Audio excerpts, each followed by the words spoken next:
بسم اللہ الرحمن الرحیم۔ مجموعہ رسالہ نور سے 25واں لمحہ، 9ویں دوا۔ اے اپنے خالق کی پہچان رکھنے والے مریض، بیماریوں میں جو خوف و وحشت و الم پایا جاتا ہے وہ صرف اس لیے ہے کہ بیماری بسا اوقات موت کا وسیلہ بن جاتی ہے۔ اسی لیے تو ایسی بیماریاں خوف و ہراس میں مبتلا کرتی اور احتیاطی تدابیر کا تقاضا کرتی ہیں جو ممکنہ طور پر موت کا وسیلہ بن جاتی ہیں۔ اولاً تو یہ بات سمجھیں کہ اجل مقدر ہے، تبدیل نہیں ہوتی، چنانچہ شدید قسم کے جاں بلب مریضوں پر رونے والے کئی صحیح سالم لوگ موت کے منہ میں چلے گئے اور مریض صحت یاب ہوئے اور بعد میں زندہ بھی رہے۔ ثانیاً یہ کہ موت اتنی ہولناک نہیں ہے جتنی کی صورت شکل سے نظر آتی ہے۔ ہم نے قرآن کی عطا کردہ روشنی سے کسی بھی شک و شبہ سے بالا تر قطعی طریقے سے یہ بات ثابت کی ہے کہ اہل ایمان کے لیے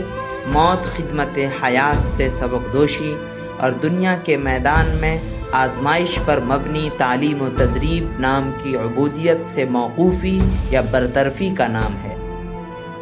اور اپنے ان 99% احباب و اقارب کے ساتھ ملنے کا نام ہے جو عالم آخرت میں جا بسے ہیں، اور ان کے اپنے وطن حقیقی اور اپنی سعادت ابدی کے مقام میں داخل ہونے کا نام ہے، اور دنیا کے قید خانے سے نکل کر جنتوں کے باغات کی طرف آنے کی دعوت ہے، اور خالق رحیم کے فضل و کرم سے اپنی خدمات کی اجرت لینے کی باری کا نام ہے۔ موت کی ماہیت حقیقت کی نظر میں جب یہی ہے تو پھر یہ ضروری ہے کہ اس کی طرف گھبراہٹ کی نظر سے نہ دیکھا جائے، بلکہ اس نظر سے دیکھا جائے کہ یہ رحمت و سعادت کا پیش خیمہ ہے۔ پھر یہ بھی ہے کہ بعض اولیاء اللہ نے جو موت سے خوف کا اظہار کیا ہے تو اس کی ہولناکی سے نہیں